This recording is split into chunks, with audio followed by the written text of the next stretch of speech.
జగన్ హయాంలో రోడ్లకి నోటిఫికేషన్ ఇచ్చి టెండర్లు పిలిచి అది 25% లోపల పనులు మాత్రమే అయిన వాటన్నిటిని క్యాన్సిల్ చేయాలని రాష్ట్ర ప్రభుత్వం నిర్ణయించింది. రాష్ట్ర వ్యాప్తంగా గతంలోనే మంజూరై ఇప్పటికీ పనులు ప్రారంభించిన రహదారులు 25% కూడా పనులు జరగనివి కలిపి మొత్తం 1516 కోట్ల విలువైన ప్రాజెక్టులని బాబు ప్రభుత్వం రద్దు చేయబోతుంది. 136 రోడ్ల పనులు రద్దు చేసేలా R&B ఇంజనీర్లు ప్రభుత్వానికి తాజాగా నివేదిక పంపించారు. అంటే ఇవన్నీ కూడా రేపు పొద్దున్న తిరిగి ఇచ్చేయబోతున్నారు కదా పీపీపీ కింద ప్రైవేట్కి. అందుకని చెప్పి ఇప్పటికి ఆల్రెడీ పనులు ప్రారంభించిన వాటిని అసలు ప్రారంభించిన వాటిని మొత్తాన్ని కూడా ఆపేస్తున్నారు.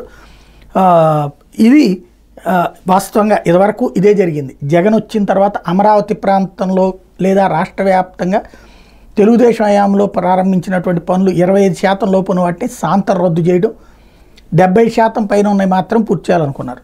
అప్పుడు అది తప్పుబడుతూ రాసిన పత్రికలు ఇప్పుడు అది గొప్ప విశేషం కిందనే రాస్తే అది కామన్ థింగ్.